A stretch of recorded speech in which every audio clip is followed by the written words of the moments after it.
నమస్తే, నేను Ashok. Welcome to reality check. ఏపీలో అరెస్టులకు సంబంధించినటువంటి పర్వం కొనసాగుతూనే ఉంది. వైసీపీ నేతలకు సంబంధించి ఒక్కొక్కరిని అరెస్టులు చేసుకుంటూ వస్తున్నారు. ప్రభుత్వానికి సంబంధించి అరెస్టులు చేస్తున్న వైసీపీ నేతలందరూ కూడా కోర్టులకు వెళ్ళి కోర్టులో ఊరట తీసుకొస్తున్న పరిస్థితిని కూడా మనం చూస్తున్నాం. తాజాగా లిక్కర్ కేసుకు సంబంధించి ఎంపీ మిథున్ రెడ్డి కావచ్చు, అలాగే మిగతా వాళ్ళకి సంబంధించి ఓఎస్డీలకు పనిచేసినటువంటి ధనంజయ రెడ్డి కావచ్చు, వీళ్ళందరికీ కూడా సుప్రీంకోర్టులో కొంత ఊరట లభిస్తూ వచ్చింది. ఈ కేసులకు సంబంధించి వాళ్ళని అరెస్ట్ చేయొద్దంటూ కూడా తెలుపుతూ వచ్చింది. అయితే మిథున్ రెడ్డికి సంబంధించిన అంశానికి వస్తే, మిథున్ రెడ్డికి సంబంధించిన బెయిల్కి సంబంధించిన అంశాన్ని హైకోర్టు మళ్ళీ తిరిగి పరిశీలించాలని చెప్పేసి కూడా దీనికి సంబంధించి సుప్రీంకోర్టు చెప్తూ వస్తుంది. అయితే పోలీసుల తీరుని, పోలీసులకు సంబంధించిన వ్యవహారాన్ని ఇక్కడ హైకోర్టు ప్రశ్నిస్తూ వచ్చింది. వాళ్ళకి పెట్టేటువంటి కేసులు కావచ్చు, ఆ కేసులకు సంబంధించిన అంశాలు కావచ్చు, ఆ సెక్షన్లు కావచ్చు, వాటికి ఎలా అప్లికబుల్ అవుతాయంటూ కూడా మాట్లాడుతూ వస్తుంది. ఏపీ రాజకీయాల గురించి, అలాగే దేశ రాజకీయాలకు సంబంధించిన వ్యవహారాల గురించి ఈరోజు ఇంటర్వ్యూలో మాట్లాడదాం. ఇంటర్వ్యూలో నాతో పాటు పార్టిసిపేట్ చేస్తున్నారు సీనియర్ జర్నలిస్ట్ అలాగే జ్యూరిస్ట్ విజయబాబు గారు. విజయబాబు గారు, నమస్తే. నమస్తే సార్. ముందుగా ఈ వైసీపీ నేతలకు సంబంధించిన అరెస్టుల్ని సుప్రీంకోర్టు ఏమో కొంత ఆగ్రహం వ్యక్తం చేస్తూ వచ్చింది. దానికి వాళ్ళు చేస్తున్నటువంటి పరిణామాలు కావచ్చు, పోలీసులు తీసుకున్నటువంటి తీరును కూడా ప్రశ్నిస్తూ వచ్చింది. సో ఈ చూస్తున్నప్పుడు మీకు కోర్టులకు సంబంధించిన వ్యవహారాన్ని పోలీసుల మీద వాళ్ళు ప్రశ్నించేటువంటి అంశానికి సంబంధించి చూస్తున్నప్పుడు ఎలా అనిపిస్తుంది? వాళ్ళు చేస్తున్నటువంటి చర్యలకి చేష్టలకి ఖచ్చితంగా ఎక్కడో ఒక చోట బ్రేక్ పడుతుందనేటువంటి పరిపూర్ణ విశ్వాసం అయితే నాకు మొదటి నుంచి కూడా ఉందండి. సరిగ్గా ఇవన్నీ కూడా ఏంటంటే ఒక డార్క్ క్లౌడ్స్ లాంటివి. వాళ్ళ అధికార అనేటువంటి దీన్ని తలకెక్కించుకున్న తర్వాత, అహంకారం అనొచ్చు, మరో పదం కూడా సరిపోదేమో, ఆ రకంగా ప్రజాస్వామ్యాన్ని పూర్తిగా తూట్లు పొడుస్తూ కక్షలతో, కార్పణ్యాలతో, ప్రతీకారేచ్ఛతో ఎక్కడో కనీసం ఒక చోటన్నా వాళ్ళ ఆవేశమో, ఆగ్రహంలో ప్రతీకారమో చల్లబడాలి. కానీ దానికి అంతు పంతు లేకుండా పోయింది. పిచ్చుక మీద బ్రహ్మాస్త్రాల్లాగా ఎప్పుడు కూడా రాజ్యం అనేటువంటిది అత్యంత బలమైంది. అది ఎవరి చేతుల్లో ఉన్నా కూడా ఆ రాజ్య హింస సగటు ప్రజల మీద చూపించాలి అని వాళ్ళు దానికోసం అని చెప్పని వాళ్ళు బాధపడుతూ ఉంటే, వాళ్ళ ఇబ్బందులు పడుతూ ఉంటే అది చూసి ఆనందించడం అనేది ఒక పైశాచిక ఆనందం తప్ప మరొకటి కాదు. ఇది తాత్కాలికమే. ఎందుకంటే ప్రజాస్వామ్య ప్రపంచంలో అనేక రకాలైనటువంటి ఫ్యూడల్ మనస్తత్వాలు ఉన్నటువంటి నిరంకుశ పోకడల్ని, వీటన్నిటినీ కూడా అనేక ఉద్యమాలతో కాలరాసి ప్రజాస్వామ్యాన్ని మనం ఈ ప్రపంచంలో అన్ని దేశాలు కూడా ఆవిష్కరిస్తున్నాం. సో ప్రజాస్వామ్యం, ది బ్యూటీ ఆఫ్ డెమోక్రసీ ఏంటంటే ఎప్పుడు కూడా ఇది డెఫినెట్ గా అంతిమంగా ప్రజాస్వామ్యానిదే విజయం తప్ప ఈ రకమైనటువంటి ఫ్యూడలిస్టులు, నియంతలు, ప్రజాస్వామ్యం ముసుగులో అధికార దర్పాన్ని వెలగబెట్టేటువంటి వాళ్ళు చేసే చేష్టలు, చర్యలు, పోకడలు ఇవన్నీ కూడా తాత్కాలికమే. కాకపోతే ఈ క్రమంలో కొంతమంది మనుషులు ఇబ్బందులు పడతారేమో తప్ప వీళ్ళు వ్యవస్థనైతే వీళ్ళు చేయగలిగింది ఏమీ లేదండి. అంతిమంగా దీనికి వాళ్ళని భారీ మూల్యం చెల్లించుకునే పరిస్థితి ఉంటుంది. ఇందులో ఎవరైతే భాగస్వాములు అయ్యారో వాళ్ళందరూ కూడా ఇదేదో ఒక బెదిరింపుగానో లేకపోతే నిస్సహాయ స్థితిలో చెప్పేటువంటిది కాదు, చరిత్ర చెప్తున్నటువంటి సత్యం. దానికి ఆ దరిమిలాలోనే ఇటీవల హైకోర్టు, సాక్షాత్ ఆంధ్రప్రదేశ్ హైకోర్టు కూడా వివిధ రకాల కేసుల్లో నిలదీసి ప్రశ్నించడం జరిగింది. వాళ్ళకి కూడా వాస్తవాలు బోధపడుతూ ఉన్నాయి. అదే రకంగా సుప్రీంకోర్టు అయితే గతంలో కూడా 2-3 సార్లు వ్యాఖ్యానాలు చేసింది. ఏమనంటే ఇలాంటి కేసులన్నీ కూడా ప్రభుత్వాలు మారినప్పుడల్లా కూడా వస్తూనే ఉంటాయి, ఇవన్నీ కూడా పొలిటికల్ వెంజెన్స్ తప్ప మరొకటి కాదని గతంలోనూ సుప్రీంకోర్టు వ్యాఖ్యానించింది. ఈసారి కాస్త ఘాటుగా స్పందించింది. ఇక్కడే నేను మీకు ఒక ఆసక్తికరమైనటువంటి అంశం చెప్తాను. ఏంటంటే మిథున్ రెడ్డి గారికి సంబంధించినటువంటి కేసులో ఇవాళ చాలా మంది మాట్లాడుతున్నారు. అయితే ఇక్కడ అదొకటే మీకు ఇవాళ మీడియాకి అనేది వచ్చింది. కానీ మీడియాకి అంటే మన తెలుగు మీడియాకి రానటువంటి అతి ముఖ్యమైనటువంటి సుప్రీంకోర్టు ఇష్యూ ఇంకోటి ఉంది. అది చెప్తా నేను. చెప్పినప్పుడు సుప్రీంకోర్టు పత్రికా స్వేచ్ఛ మీద, తర్వాత ఏంటంటే ఈ లిబరల్ డెమోక్రసీ మీద, పత్రికా స్వేచ్ఛ మీద భారత అత్యున్నత న్యాయస్థానం ఎంత పర్టికులర్ గా ఉందనేటువంటిది నేను దాని గురించి చెప్తా. ఇది సరే, ఇది మిథున్ రెడ్డి గారిది ఏంటంటే దాదాపుగా మీడియాలో వచ్చేసింది. అయితే మనం దీన్ని కూడా ముందు ప్రస్తావించుకొని తర్వాత మనం ఆ విషయంలోకి వెళ్దాం. ఇందులో వ్యాఖ్యానం మన మిథున్ రెడ్డి గారి ఇష్యూలో కేసుకి సంబంధించి మాట్లాడిన దాంట్లో 2 పాయింట్లు చాలా వ్యాలిడ్ పాయింట్స్. ఏంటంటే మెకానికల్ అరెస్టులు కరెక్ట్ కాదు అని చెప్పారు. ఓకే, యాంత్రికంగా మెకానికల్ అరెస్టులు ఏంటంటే యాంత్రికంగా ఏంటి, వాళ్ళు కంప్లైంట్ ఇస్తారు, వీళ్ళు కేసు పెడతారు. కేసు పెట్టిన వెంటనే కూడా అసలు వితౌట్ హ్యావింగ్ ఎనీ రెఫరెన్సెస్ వారి ఇన్వెస్టిగేషన్ ఏం చేస్తారంటే నెక్స్ట్ స్టెప్ రొటీన్ గా అరెస్ట్ చేసేయటం. ఇది ఇక్కడ మెకానికల్ అరెస్ట్ అనేటువంటిది. ఈ మెకానికల్ అరెస్ట్ లో వీళ్ళు చూపేటువంటి అత్యుత్సాహాన్ని కూడా ఉన్నత న్యాయస్థానం కనిపెట్టిందండి. కనిపెట్టి చేసింది ఏంటంటే సంబంధించినటువంటి మెటీరియల్ ఏమైనా ఉందా, కనీసం హైకోర్టు అయినా ఈ మెటీరియల్ ని చూసిందా, పిటిషనర్ పాత్రకు సంబంధించినటువంటి విశ్వసనీయ సమాచారం అంటే రిలయబుల్ ఇన్ఫర్మేషన్ అంటాం. ఈ రిలయబుల్ ఇన్ఫర్మేషన్ విశ్వసనీయ సమాచారం అందులో ఉందా లేదు.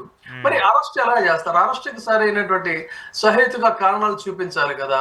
ఆ సహేతుక కారణాలు లేకుండా మెకానికల్ గా మీరు ఏ విధంగా అరెస్ట్ చేస్తారు?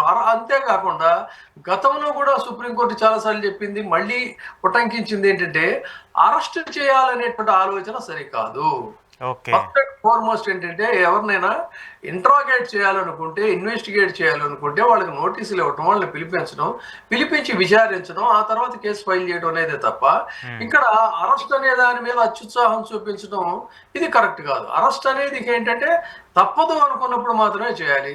అంతేకాకుండా మిథున్ రెడ్డి గారి విషయంలో ఇంకొక కామెంట్ కూడా చేసింది ఏంటంటే పార్లమెంటు సభ్యుడి యొక్క పరువు ప్రతిష్టలను కూడా పరిగణలోకి తీసుకోవాలి. ఎందుకు అరెస్ట్ చేస్తారండి అంటే ఆ నేరాలు ఎవరి మీద అయితే అభియోగానికి ఎదుర్కొంటున్నాడో ఆయన అవసరమైతే కూడా పారిపోతాడేమో, విదేశాలకు వెళ్ళిపోతాడో, లేకపోతే కనపడకుండా వెళ్ళిపోతాడో అనేది పాయింట్. కానీ ఇక్కడ కొన్ని అశేషమైనటువంటి జనాలకు ప్రాతినిధ్యం వహిస్తున్నటువంటి ప్రతిష్ట కలిగినటువంటి పార్లమెంట్ సభ్యుడిని ఇక్కడ ఆ పరువు ప్రతిష్టలను కూడా పరిగణలోకి తీసుకోవాలి తప్ప ఇలా చేయటం అనేటువంటిది ఆయన ఇమేజ్ కి కూడా డ్యామేజ్ చేయటం అనేటువంటిది చాలా అద్భుతమైనటువంటి కామెంట్స్ అండి. ఈ కామెంట్స్ సరే ఇవాళ మనకి మీడియా మొత్తం తెలుగులో కొంతవరకు అంటే ఒక వర్గం మీడియా అలాగే చెప్పదు. పైగా దీనికి ఇంకో దారుణం ఏంటంటే ఇది వాస్తవంగా జరిగింది. దీన్ని ఇంగ్లీష్ మీడియాలో కూడా మీరు చూడొచ్చు. ఇప్పుడు కూడా గూగుల్లో ఇంట్రెస్ట్ ఉన్నటువంటి వాళ్ళు ఎవరైనా ఉంటే మనం ఎక్కడైతే డిస్కస్ చేసాం ఇవే వాస్తవాలు వచ్చాయి. దౌర్భాగ్యం ఏంటంటే తెలుగుదేశం పార్టీకి దరువేసేటువంటి వాళ్ళ అనుకూల మీడియా పెట్టిన హెడ్డింగ్ దగ్గర నుంచి ఆ ప్రజెంటేషన్ చూస్తే అబ్బా అసలు ఎంత హారిబుల్ భారీ షాక్ బెయిల్ రద్దు అయిపోయిందంటూ కూడా పైగా ఒకటి పెట్టిందేమో భారీ షా, ఇంకొకటి పెట్టింది ఏంటంటే మిథున్ రెడ్డికి సుప్రీంకోర్టులో చొక్క ఎదనట. ఆ చొక్క అంటే ఏంటి మరి నాకు తెలియదు. బహుశా ఈ కూటమి వాళ్ళు ఇప్పుడు ఏదో బెల్ట్ షాపులు పెట్టి చొక్కలు ఏదో అమ్ముతున్నట్టున్నారు. అటు గొడవ నాకు తెలియదు కానీ ఆ చొక్క ఏమైనా ఎదురైందా లేకపోతే వీళ్ళకి ఇంకేమైనా చొక్కలు కానీ పడినాయో నాకు తెలియదు. సో అంటే ఇంత జుగుప్సాకరమైన జర్నలిజాన్ని వీళ్ళు క్యారీ చేస్తున్నారని చెప్పి అనుకోవాలి. సరిగ్గా ఇదే సమయంలో ఈ కేసుకి సంబంధించి మాట్లాడడానికి ఇది మనకి తెలుగునాట అంతగా రాలేదండి. చాలా వెరీ వెరీ ఇంపార్టెంట్ సుప్రీంకోర్టు వ్యాఖ్యానాలు నేను చెప్తున్నాను. ఏంటంటే వికీపీడియాకి సంబంధించిన ఒక డిఫామేటరీ కేసు సుప్రీంకోర్టు ముందుకు వెళ్ళింది. సుప్రీంకోర్టు ముందుకు వెళ్ళినప్పుడు అందులో కూడా ఏంటంటే హైకోర్టు ఏం చేసిందంటే ఇది డిఫామేషన్ అనేది ఉంది, ఇందులో డిఫామేటరీగా ఉంది.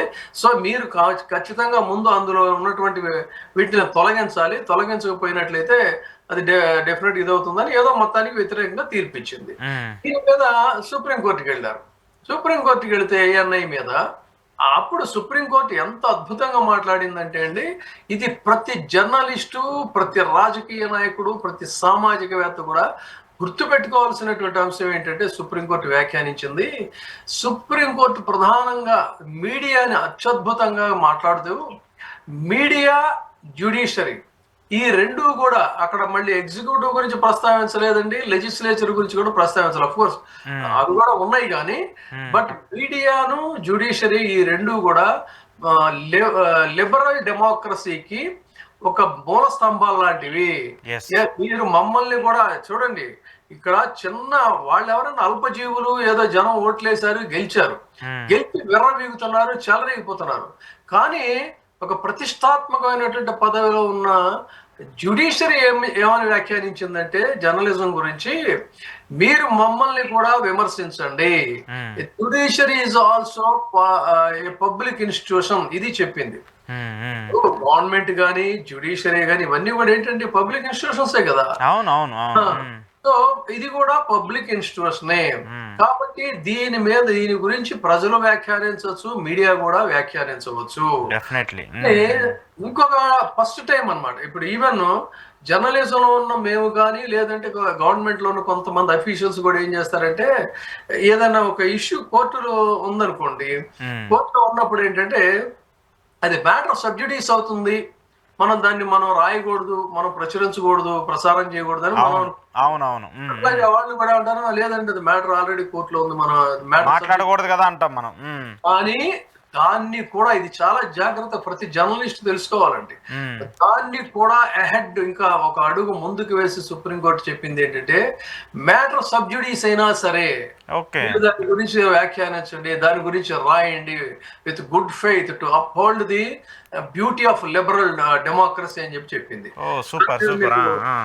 కావాలంటే ఆ కేసు గురించే సపరేట్ గా నేను తర్వాత ఇంకొకసారి వేరే వీడియోలో మాట్లాడుతూ మనకు లెంగ్తీ అయిపోయింది కాబట్టి. ఇక్కడ ఇది ఈ కూటమి నిరంకుశ పోకడలకి సుప్రీంకోర్టుది ఒక చంప పెట్టండి. Let us forget about time being Mithun Reddy issue. ఈ కేసుకి సంబంధించిన సుప్రీంకోర్టు వ్యాఖ్యానాలు అయితే మాత్రం చాలా విలువైనటువంటి వ్యాఖ్యానాలు చేసింది అనమాట. ఒక లిబరల్ డెమోక్రసీకి నిలబెట్టేటువంటిది మూల స్తంభాలు. This is a fourth estate, మా గురించి కూడా మీరు మాట్లాడండి, మా గురించి కూడా విమర్శించండి, మా గురించి కూడా రాయండి అని సుప్రీంకోర్టే చెప్తూ ఉంటే, వీళ్ళ మీద ఏగవాలితే చెప్పుచ్చు కొట్టుకునేటువంటి రీతిలో వీళ్ళు ప్రవర్తించడం అని అంటే, ఇది డెమోక్రసీయా, ఇది ఆటోక్రసీయా, ఫ్యూడలిజమా ఏంటి అనేటువంటిది ఈ ఈ ఏదో ముతక సామెత చెప్తారు, అది బాగోదు అని చెప్పడానికి. ఎంతకాలం ఇదంటే మా ఆయన పలానా వాడదాకా ఏళ్ళు వచ్చేది అన్నట్టుగా ఈ 4 ఏళ్ళు 5 ఏళ్ల సంబరానికి మీరు ఇంతగా మిడిసి పడుతూ ప్రజాస్వామ్య విలువలనే కాలు రాస్తున్నారంటే చాలా దారుణం, దుర్మార్గం అండి. ఓకే ఓకే ఓకే సార్, ఒక విధంగా చెప్పాలంటే మాట్లాడే వాళ్ళు నిజం చెప్పకపోయినా పర్లేదు కానీ అబద్ధం చెప్పకూడదని చెప్పేసి మనందరం మాట్లాడుకుంటాం. మీలాంటి జర్నలిస్టులు కావచ్చు, మాలాంటి వాళ్ళకి ఎప్పుడు చెప్పేది ఏంటంటే, మీడియా ఎప్పుడు కూడా ప్రశ్నిస్తూనే ఉండాలి, ప్రశ్నించాలి కూడా. ప్రశ్నించే వాళ్ళు లేకపోతే సమాజానికి నిజం అనేది ఎక్కడి నుంచి బయట వస్తుంది.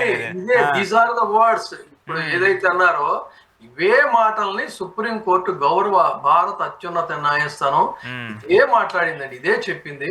వాళ్ళకి ఎవరికైనా డౌట్స్ ఉంటే మీరు ఆ జ్యుడిషియరీకి సంబంధించిన లీగల్ వీటిల్లో సెర్చ్ చేసుకుంటే దొరుకుతాయి మీకు. అత్యద్భుతంగా కామెంట్ చేసిందండి. ఓకే ఓకే ఓకే ఓకే ఇంకొకటి ఇంట్రెస్టింగ్ ఫ్యాక్ట్ ఏంటంటే సార్, నిన్నటికి ఏడాది పాలన పూర్తి చేసుకున్నట్టు, అంటే నిన్న అధికారికంగా ఎన్నికలు జరిగి ఏడాది ముగిసింది. సరే, కేంద్ర ప్రభుత్వానికి సంబంధించి ఆ రాజకీయాలు అవన్నీ కూడా మనం చూస్తున్నాం. రాష్ట్ర ప్రభుత్వానికి సంబంధించి చూసుకుంటే ఈ ఏడాదిలో మీరు ఒక సీనియర్ జర్నలిస్ట్గా ఉన్నారు, చాలాసార్లు చాలా ప్రభుత్వాలని మీరు ప్రశ్నించారు, చాలా ప్రభుత్వాలకు సంబంధించినటువంటి తప్పొప్పులను లేవనెత్తుకుంటూ వచ్చారు. సో ఈ ఏడాది పాలనలో కూటమి సర్కారుకి సంబంధించినటువంటి ఈ పరిపాలన చూస్తున్నా వాళ్ళు తీసుకొస్తున్నటువంటి మరి సంస్కరణలు ఏమైనా తీసుకొచ్చారా, లేదంటే గత ప్రభుత్వాన్నే ఇంకా వెంటాడుతూ వాళ్ళకి సంబంధించిన అరెస్టులే కంటిన్యూ చేస్తున్నారనేది కూడా మీరు చెప్పాల్సింది. సో మీ వ్యూ ప్రకారము నిన్నటికి ఏడాది పూర్తయినటువంటి నేపథ్యంలో గత ప్రభుత్వానికి పక్కన పెట్టేసి ఏడాది పాలనలో ప్రజలకు ఏమన్నా మంచి జరిగిందా? ప్రధానంగా అమరావతికి సంబంధించిన అంశాన్ని చాలా పెద్ద ఎత్తున ప్రొజెక్ట్ చేసుకుంటూ వస్తుంది, అమరావతిని చాలా వరల్డ్ క్యాపిటల్ అంటూ కూడా మాట్లాడుతూ వస్తున్నటువంటి తరుణంలో ఏపీ పరిపాలనకు సంబంధించి మీ వ్యూ ఎలా ఉంది సార్? అది కాదు, పైగా వరల్డ్ క్యాపిటల్ అంటే ఇప్పుడు హైదరాబాద్ లో నేను జస్ట్ 2 days బ్యాకే ఒక వివాహం కోసం అని చెప్పని నేను వెళ్ళా. చూస్తే అది చాలా దూరం. ఎక్కడంటే ఈ కుకట్పల్లి, మియాపూర్ ఇవన్నీ దాటి ఎక్కడో హెచ్ఎంటి కాలనీ అని ఆ అవతల ఉంది. దారి పొడుగుతా 25 కిలోమీటర్లు ప్రయాణం చేసి వెళ్తా ఉంటే అటువైపు. సరే, ఇటు మనకి మాదాపూర్ ఇలాంటివన్నీ మనకి తెలిసిన హైదనగర్, గీతనగర్. అటు కూడా అంటే ఎన్ని డైమెన్షన్స్ లో ఈ మహానగరం ఎంత విస్తృత స్థాయిలోనంటే అసలు హై డెన్స్ పీపుల్, ఎక్కడికక్కడే షాప్స్, ఎక్కడికక్కడే బిల్డింగ్స్, ఎక్కడ వ్యాపారాలు. ఇంత ఒక 500 సంవత్సరాల మహానగరం ఎంత విస్తృత స్థాయిలో అభివృద్ధి చెందిందంటే అసలు అలాంటిది హాస్యాస్పదం ఏంటంటే, నేను ప్రపంచ దేశాలు కూడా చాలా తిరిగా. నేను న్యూయార్క్ చూశాను, మలేషియా చూశాను, మహానగరాలన్నీ కూడా చూసాం. ఇదేం పెద్ద ఇది కాదు. వాటితో పోల్చుకుంటే పొలాల్లో మీరు కొన్ని బిల్డింగులు కడుతూ ఉమ్, ఇక ప్రపంచ రాజధాని రెండో రాజధాని చేస్తాం, ఉమ్, ప్రపంచ నగరం అంటే ఏంటి అంటే పబ్లిక్ కి అవేర్నెస్ లేదనా, పబ్లిక్ మీరు ఏది చెప్తే అది నమ్ముతున్నారనా, పిచ్చోళ్ళు అనుకుంటున్నారని మీ ఆనందం కోసం మీరు కడుతున్నారు. పబ్లిక్ మనీని పప్పు బెల్లాల్లాగా చేస్తున్నారు. చేసుకోండి, చేయండి, దాన్ని ఎవడు కాదంటలేదు. కానీ ఇంత అతిశయోక్తులు అనేటువంటివి మాత్రం కరెక్ట్ కాదు. ఓకే. తర్వాత ప్రజలు మీకు పరిపాలన ఇచ్చింది ఏంటంటే రాష్ట్రం సమానంగా సర్వతోముఖంగా అభివృద్ధి చెందడానికే తప్ప మొత్తం మూడొంతుల పైబడిన నిధులన్నీ కూడా ఉమ్, ఒకే చోట ఇష్టం వచ్చినట్టుగా అడిగేవాళ్ళు లేడని చెప్పినట్టుగా ఖర్చు పెట్టేస్తా మిగతా ప్రాంతాలన్నిటినీ నిర్లక్ష్యం చేయడం. రేపు పొద్దున ఎవరంటే దీనికి కట్టాల్సింది? అన్ని ప్రజలే కదా. ప్రాంతాలు కూడా పన్నుల రూపంలో కట్టాల్సిందే. ఉమ్, సో మీకోసం మీరు చేసుకుంటూ దీన్ని ఒక గొప్పగా ప్రయోగం చేసుకునేటువంటి పరిస్థితి చూస్తే ఉమ్, చాలా దారుణమైన పరిస్థితి. ఉమ్, కాబట్టి ఇక్కడ మీరు ఇందాక ఏదో అన్నారు సంస్కరణలని. ఉమ్, సంస్కరణల గురించి సంగతి అలా పెడితే ఉమ్, సంస్కారం, ప్రజాస్వామ్యంలో ఒక సంస్కారం అనేది ఉంటుంది. ఓకే. ఈ సంస్కారానికి ఎన్ని రకాల సంస్కారాలు చేయాలో అన్ని రకాల సంస్కారాలు చేయటం అనేది చాలా దారుణమైన పరిస్థితి. ఉమ్, ఎంత హీనాతిహీనంగా ఈ దేశ చరిత్రలోనే ఏ రాష్ట్రంలో కూడా లేనంత దారుణంగా వీళ్ళు చేశారు. ఉమ్, దీనికి చరిత్రలో ఈ ఒక మాయని మచ్చగా చూడాలి ఈ ఏడాది పరిపాలన అనేటువంటిది. ఉమ్, అంటే మీకు ఆంధ్రప్రదేశ్ దౌర్భాగ్యం ఇది. అంటే మీరు ఇప్పుడు చేస్తుంది ఏంటంటే కూటమి క్లెయిమ్ చేస్తుంది ఏంటంటే మేము ఈ ఏడాది వరకు కూడా ప్రజలకు సరే సంక్షేమ పథకాలు ఇచ్చారా ఇవ్వలేదనేది కూడా మనం చూస్తూ ఉన్నాము. ప్రజలు కూడా మాట్లాడుతూ ఉన్నారు. దాంతోపాటు వాళ్ళ ప్రొజెక్షన్ అంతా కూడా ఈ ల్యాండ్స్ అలొకేషన్స్కి సంబంధించో ఇవన్నీ కూడా జరుగుతున్నాయి. ఒక విధంగా చెప్పాలంటే అమరావతి రైతులు కూడా వాళ్ళకి ఇచ్చినటువంటి భూములకు సంబంధించినటువంటి వాళ్ళు ఏదైతే 2015లో ల్యాండ్ ఎక్వైజేషన్ జరిగిందో దానికి సంబంధించి మాకు ఇస్తానన్నటువంటి ప్లాట్లు, హౌసింగ్ ఫ్లాట్స్ లేదంటే కమర్షియల్ ఫ్లాట్స్ ఇవ్వండి అంటూ కూడా కూటమని ప్రాధాయపడే పరిస్థితి వస్తుంది. సో వాళ్ళు రైతులకు న్యాయం చేస్తారనుకుంటే రైతులు కూడా మళ్ళీ ఇబ్బంది పడుతున్నటువంటి సిచ్యువేషన్స్ మనకు కనిపిస్తున్నాయి కదా. ఇప్పుడు ఇది అదేనండి, ఇక్కడ అసలు జరుగుతున్న తంతు ఏంటి? మనకి శివరామకృష్ణన్ కమిషన్ పదే పదే మనం నోరు నొప్పుట్టేటట్టుగా చెప్పాం. ఆ ప్రాంతం రాజధానికి సూటబుల్ కాదు అని ఎక్స్పర్ట్స్ కూడా చెప్పారు. చెప్పినా కూడా మీరు అక్కడే పర్టికులర్ గా ఎందుకు తీసుకున్నారు? తీసుకున్న తర్వాత జరుగుతున్న తంతు ఏంటి? ఇదంతా కేవలం ఏంటంటే రాజధాని నిర్మాణం అనేటువంటి ముసుగులో జరుగుతున్న 100 తరాలకి సరిపోయేటువంటి సంపదని సృష్టించుకోవడానికి జరుగుతున్నటువంటి ప్రయత్నమే తప్ప, ఒక రియల్ ఎస్టేట్ వ్యాపారమే తప్ప ఇది నిజంగా ప్రజల కోసం, ప్రజా సంక్షేమం కోసం జరుగుతున్న వ్యవహారం అయితే ఇది కానే కాదు. ఇందులో కించిత్ సందేహం లేదు. అందుకే ప్రజల నోళ్లు నొక్కేయడం మొదటి నుంచి వీళ్ళు ఎందుకు పెట్టారంటే ప్రజల్ని మాట్లాడే గళాలని కనుక భయభ్రాంతులు చేసి నొక్కేసేసినట్టయితే ఈ అరాచకాలన్నీ కూడా పబ్లిక్ తెలియవని చెప్పి అనుకుంటున్నారు. కానీ ప్రపంచ చరిత్రలో అనేక మంది నియంతలు కూడా ఇలాగే ప్రవర్తించి మొత్తం వాళ్ళంతా కూడా చరిత్ర చెత్తబుట్టలో కలిసిపోయారు. అందుకనే ఒక ప్రశ్నించే గళాన్ని నొక్కివేయాలనుకుంటే, ఒక గొంతుని నొక్కివేయాలని ప్రయత్నం చేస్తే అది 1,00,000 కంఠాలై ప్రతిధ్వనిస్తుంది అని పదే పదే నేను చెప్తూ ఉంటా. కాబట్టి గొంతుల్ని ప్రశ్నించే గొంతులను నొక్కివేయటం అనేటువంటిది ఏ నియంతకి కూడా సాధ్యం కాలేదు. ఓకే. సరే, కంక్లూడ్ చేస్తూ ఒక పాయింట్ సార్, ఈ ప్రతిపక్ష సార్ అధికారానికి సంబంధించి అధికార పక్షంలో ఉన్నటువంటి 3 పార్టీలకు సంబంధించిన వ్యవహారం గురించి మనం మాట్లాడుకున్నాం. ప్రతిపక్ష తీరు, వాళ్ళు బౌన్స్ బ్యాక్ అయినటువంటి సిచ్యువేషను, 151 నుంచి 11 స్థానాలకు పడిపోవటము, ఇప్పుడు మళ్ళీ ప్రజల్లో ఉంటూ ప్రజలకు సంబంధించిన అంశాలకు సంబంధించి పోరాడాలని చెప్పేసి వైసీపీ తీసుకున్నటువంటి నిర్ణయాన్ని దీన్ని ఎలా చూడాలి అంటే ఒక ఏడాదన్నా సమయం ఇవ్వాలి కదా అని చెప్పేసి అందరూ మాట్లాడుకుంటూ ఉంటారు. కానీ వీళ్ళు మొదటి నెలలోనే బయటకు వచ్చి ప్రజా సమస్యలకు సంబంధించి ప్రజలకు సంబంధించిన ఇష్యూస్ మీద ఎక్కువగా మాట్లాడుతూ ఉన్నారు. అరెస్టుల్ని ఫేస్ చేస్తూ ఉన్నారు. లీడర్స్ అరెస్టులు అవుతూ ఉన్నా కూడా వాళ్ళందరికీ కూడా సంఘీభావంగా జగన్మోహన్ రెడ్డి మాట్లాడుతూ ఉన్నారు. సో ప్రతిపక్షం పాత్ర ఎలా చూడాలి ఈ ఏడాది పాలకు సంబంధించి? సింపుల్. మనం ఒక్కసారి చరిత్ర కాస్త ఒక 5 ఏళ్ళు వెనక్కి వెళ్ళి పరిశీలించినట్టయితే తెలుగుదేశం పార్టీ ఓడిపోయిన తర్వాత ఇంచుమించుగా ఏముందండి, కొద్ది సీట్లే తేడా తప్ప ఒక సింగిల్ లార్జెస్ట్ పార్టీగా వైసీపీ అధికారంలోకి వచ్చిన తర్వాత నిజానికి ఏంటంటే ఇంతగా తెగబడి కానీ ఇందులో కనీసం 25% కూడా అయితే ఏదో రాజకీయాల్లో ప్రతీకార ఇచ్చాలు అనేటువంటివి ఉంటాయి. వాళ్ళు ఏదో కొంత హై లెవెల్ లీడర్స్ ని టార్గెట్ చేస్తే చేస్తుంటారేమో తప్ప ఇట్స్ ఏ పొలిటికల్ గేమ్. అమాయక ప్రాణుల్ని లేకపోతే అందులో ఉండేటువంటి ద్వితీయ శ్రేణి లీడర్స్ ని, కార్యకర్తల్ని వాళ్ళని అత్యంత పాశవికంగా అమానుషంగా వేధించి వెంటాడటం అనేటువంటిది అయితే గతంలో జరగలేదు. ఓకే. అంతేకాకుండా వాళ్ళు చంద్రబాబు నాయుడు గారిని జైల్లో పెట్టేంత వరకు కూడా, అంటే ఇంచుమించుగా ఎన్నికలు ఒక కేవలం 9 నెలల కాలం లోపే హ్మ్. ఉన్న ఉన్నంత వరకు కూడా ఆ పార్టీ కోలుకోలేదండి. హ్మ్. తర్వాత చాలా సంవత్సరాల పాటు టీడీపీలో అసలు గొంతులు వినపడలేదు. హ్మ్. కార్యకర్తలు చాలా మంది అవును. కనిపించలేదు, నాయకులు కూడా. హ్మ్. అది ఆ పార్టీ పరిస్థితి. కానీ ఇక్కడ ఎన్నికలైన అధికారంలో ప్రమాణ స్వీకారం చేయక ముందు నుంచే వేట మొదలైంది. హ్మ్. వెంటపడ్డారు, వేటాడారు, నరికారు, అనేక మంది మీద అక్రమ కేసులు పెట్టారు. పోలీసు వ్యవస్థను పూర్తిగా వాళ్ళ చేతుల్లోకి తీసుకొని హ్మ్. వాళ్ళని డిమోరలైజ్ చేసిన, వ్యవస్థ డిమోరలైజ్ అయిపోయే పరిస్థితి తీసుకొచ్చారు. హ్మ్. ఇన్ని జరుగుతున్నా కూడా ఆ దెబ్బల నుంచి, అణచివేత నుంచి, ఆ దౌర్జన్యాల నుంచే హ్మ్. ఇవాళ వీళ్ళు పైకొచ్చారు.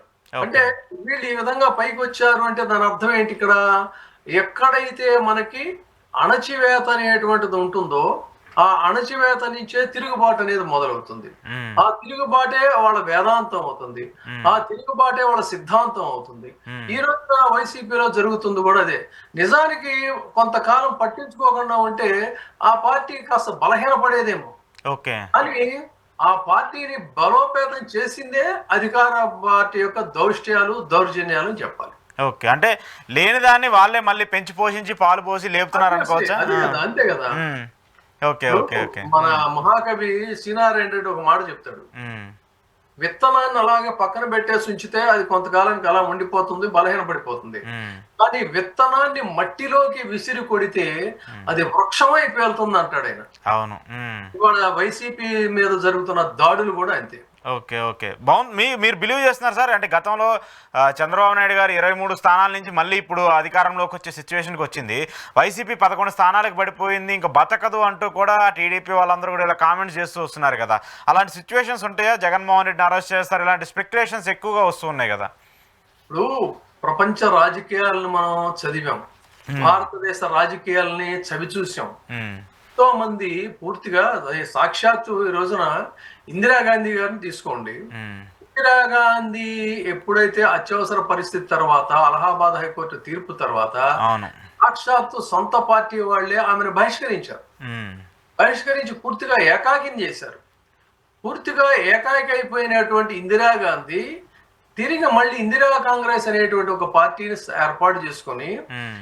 సౌత్ లో, ప్రత్యేకంగా ఆంధ్రప్రదేశ్ లో, కర్ణాటకలో హ్మ్. అనూహ్యమైనటువంటి రీతిలో స్థానాలను సంపాదించి హ్మ్. అక్కడ నుంచి ఏ పార్టీ అయితే తనను బహిష్కరించిందో ఆ పార్టీని పూర్తిగా హ్మ్. నిర్వీర్యం చేసి మళ్ళీ తన పార్టీలో కలిపేసుకొని హ్మ్. తిరిగి వరుసన మళ్ళీ కాంగ్రెస్ ఇదే అనేటువంటి, తనే ఇందిరంటేనే కాంగ్రెస్, ఇందిరంటేనే ఇండియా అనే స్థాయికి మళ్ళీ ఆ నాయకురాలు అవును. అంత అణచివేతకు గురైనటువంటి నాయకురాలు ఎదిగింది. హ్మ్. తర్వాత ఇప్పుడు ఇంకా లేటెస్ట్ గా ఇంకా చెప్పుకోవాలంటే ఈ రోజున అకారణమైనటువంటి మీడియా ప్రచారం ఏదైతే ఉందో, హ్మ్. ఈ మీడియా ప్రచారం ఏం చేయకపోయినా అదిగో అమ్మో జగన్మోహన్ రెడ్డి దుర్మార్గుడు, మా భూములు లాగేసుకున్నాడు, జగన్మోహన్ రెడ్డి ఇది చేశాడు, జగన్మోహన్ రెడ్డి అది చేశాడంటే జనం నిజమే కాబోలు అనుకున్నారు. హ్మ్. అనుకొని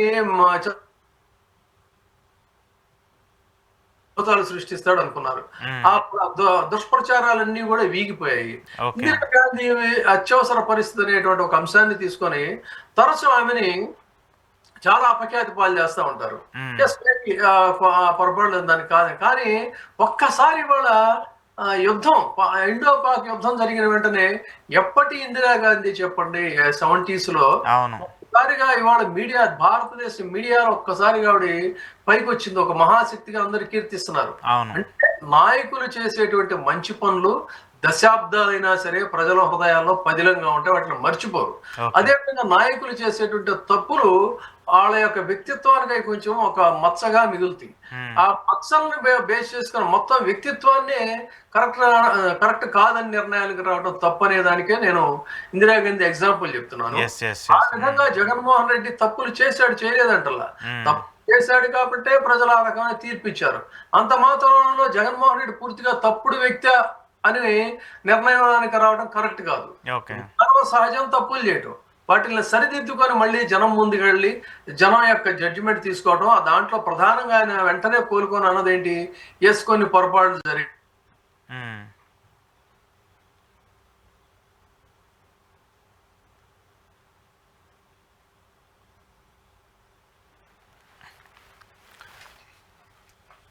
సార్ చెప్పండి. దుష్ప్రచారానికి లోనై భూతత్వంలో నుంచి చూపిస్తే జగన్మోహన్ రెడ్డి అనాలు చూసిన వాళ్ళు ఇవాళ వాస్తవాలు గ్రహించి అయ్యో మనం పొరపాటు చేసి చాలా మంది చెప్తున్నారు కదా, పొరపాటున ఆయనకి ఓటేయలేదు, పొరపాటున మనం ఇది చేసామని వాళ్ళు రియలైజ్ అవుతున్నారు. అవును. సో రెండు వైపులా ఈ రియలైజేషన్ అనేది ఖచ్చితంగా ఆయన్ని జనం దగ్గరికి చేరుస్తుంది and he'll be back with same victory. Right చూద్దాం సార్. దానికి సంబంధించి ఇంకా కాలం ఉంది కాబట్టి కాలం నిర్ణయిస్తుంది కాబట్టి. Thank you sir, thank you very much Vijayababu గారు, మీ సమయాన్ని ఇచ్చినందుకు. ఇది ఈరోజు విజయబాబు గారితో స్పెషల్ ఇంటర్వ్యూ. చూస్తూనే ఉండండి.